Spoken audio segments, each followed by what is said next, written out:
Hey guys, welcome back to Supposedly Fun. I am Greg, here today to talk about my Pulitzer Prize project and make some wildly uninformed predictions about how I think it's going to go, some 5-star predictions, some 1-star predictions, and if there's time, some that are TBD. I don't know which way they're going to go. I wanted to do this now because I'm gearing up to actually launch the project. I'm hoping to at least read The Harbor by Ernest Poole this month. This is a supplemental read. If you look into reviews of his book that won the first ever Pulitzer Prize for the novel, as it was known back then, his family, they kind of agree that he won the Pulitzer Prize for this novel because of The Harbor, which was published before there was a Pulitzer Prize. So in anticipation of getting started, and now that I've done my video talking about kind of the organizational details, I will link that down below. I thought it would be fun to make, as I said, some wildly uninformed decisions about what I think I'm going to like, what I think I'm not going to like, and I'm going to have a much longer list about this on my blog. I will also link that down below when it's ready.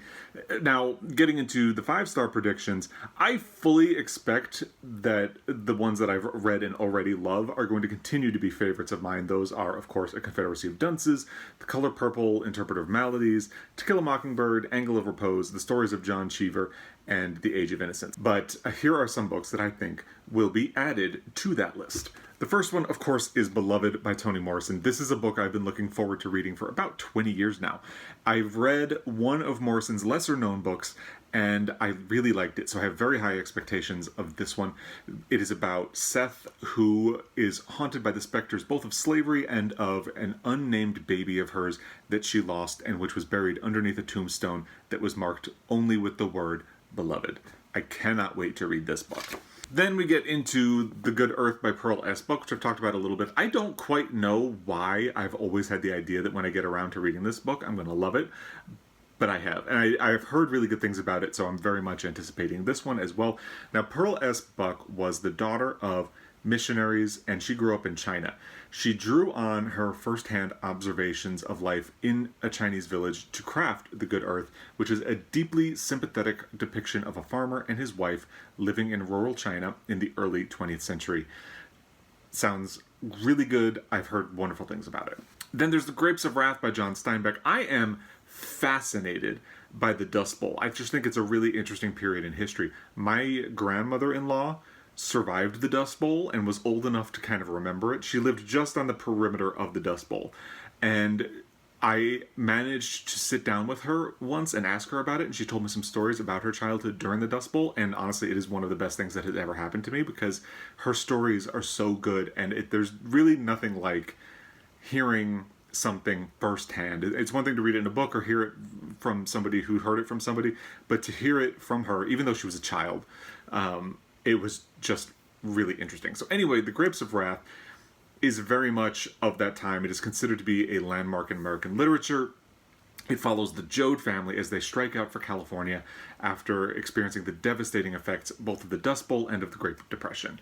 Another book I really think I'm going to love is The Magnificent Ambersons by Booth Tarkington. This book traces the decline of the aristocratic Amberson family during the rapid socioeconomic change that happened as a result of the Industrial Revolution.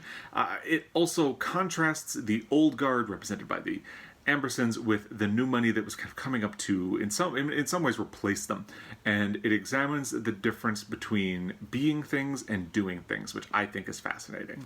Another book I really think I'm going to like is A Summons to Memphis by Peter Taylor, which I had not really heard of before I launched this project, but it sounds like something I'm going to really like. Now, I happen to adore novels about complicated families, and this one sounds like a doozy. It's about Philip Carver, who gets the titular summons back to his family home and finds himself embroiled in a mess of family drama and old resentments that are boiling to the surface, and I think I'm going to love that.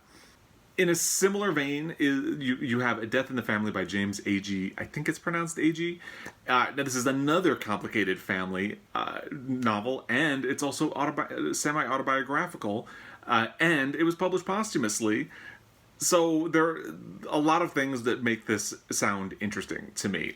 It has also been called one of the best depictions of grief ever written. It tracks the fallout in the family of Jay Follett after he unexpectedly dies in a car accident. I don't think there's any other way to die than in a car accident, but whatever. It's very much inspired by the loss of A.G.'s own father who had a heart attack and then died in a car accident. This book is also particularly interesting because, as I said, it was published posthumously. I believe it was published 2 years after A.G. himself died unexpectedly of a heart attack.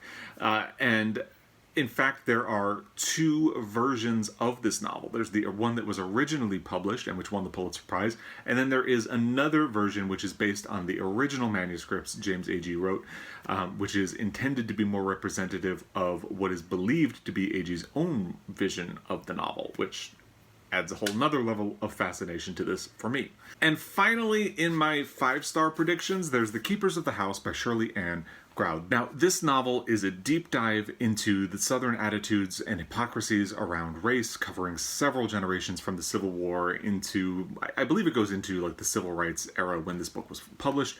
It examines the Howland family and the secrets that they have kept.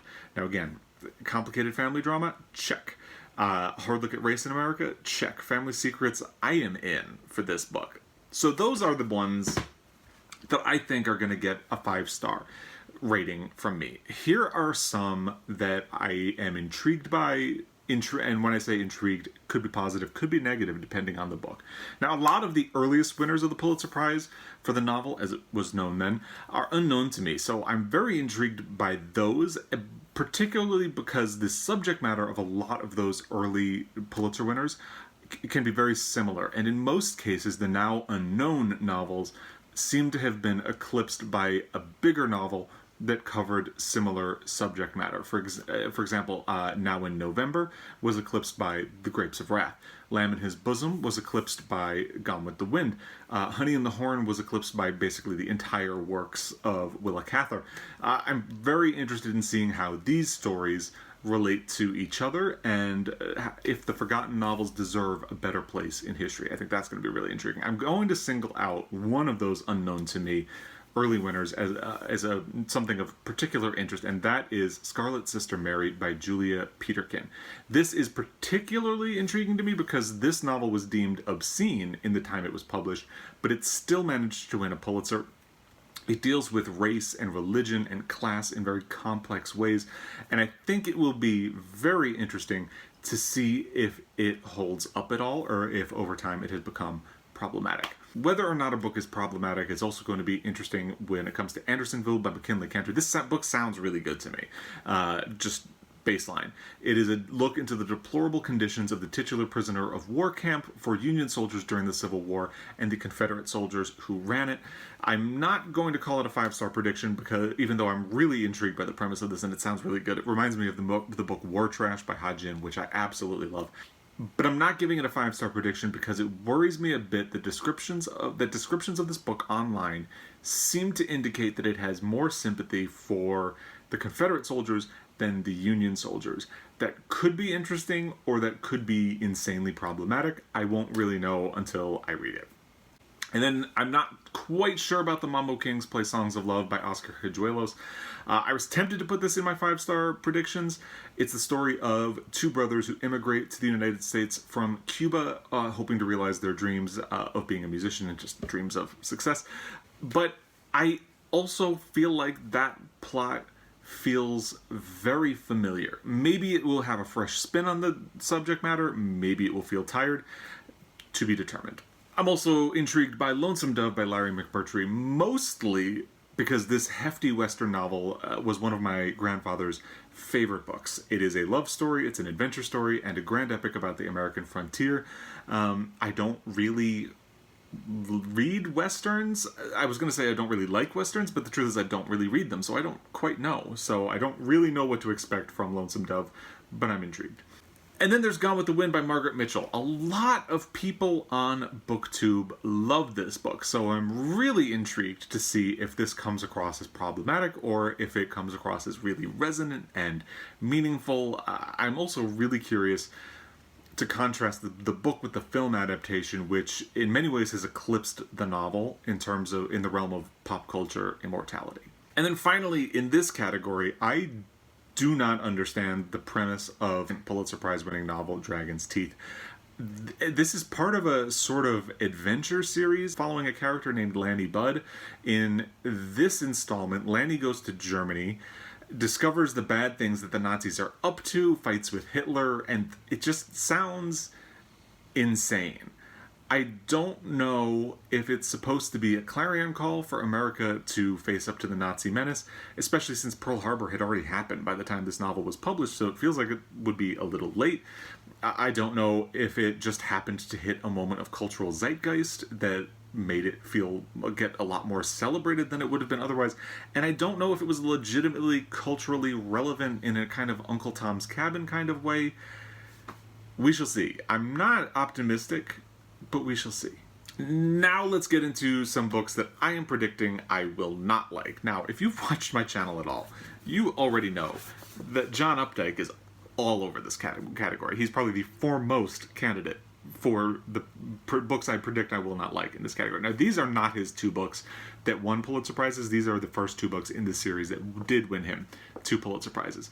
They follow the life of Harry Rabbit Angstrom, who is an entitled white dude in America who can't get his life together, reflecting all of the misogyny and white male privilege that Updike is repeatedly charged with these days.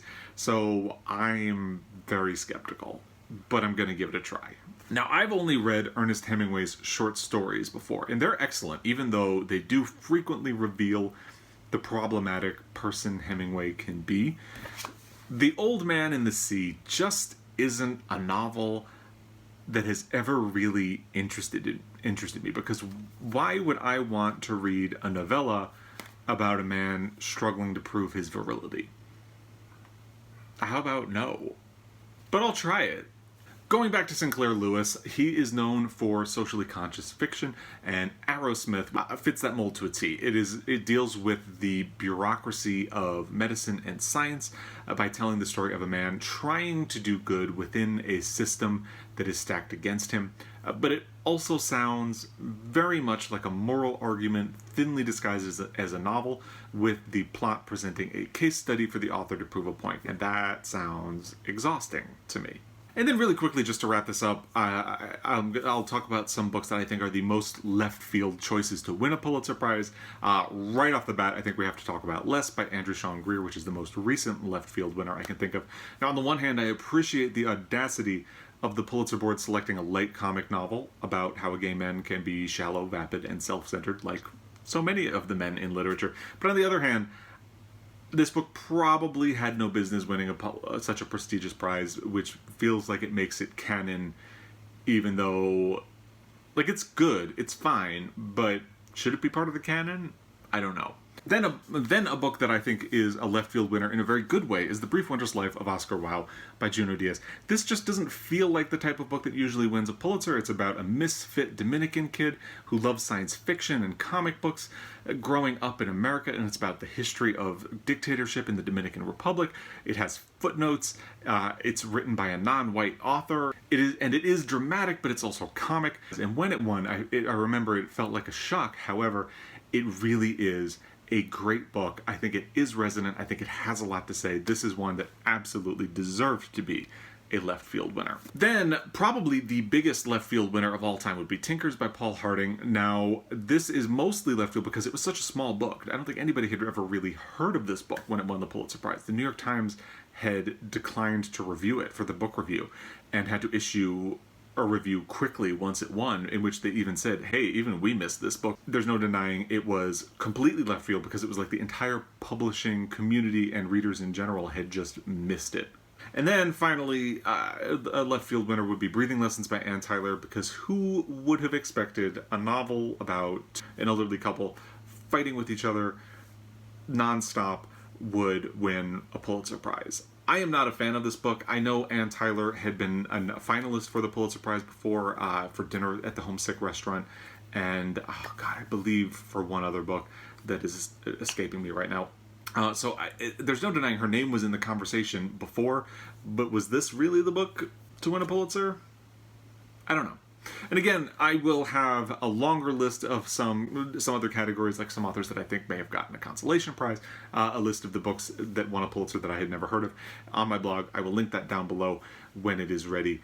And as always, thank you for your time watching this video. I really appreciate it. I would love if you want to follow along. Like I said, I'm getting ready to read The Harbor very soon, and I'm excited to see how this project goes. If you've read any of these and you love them or hated them, whatever, just let me know.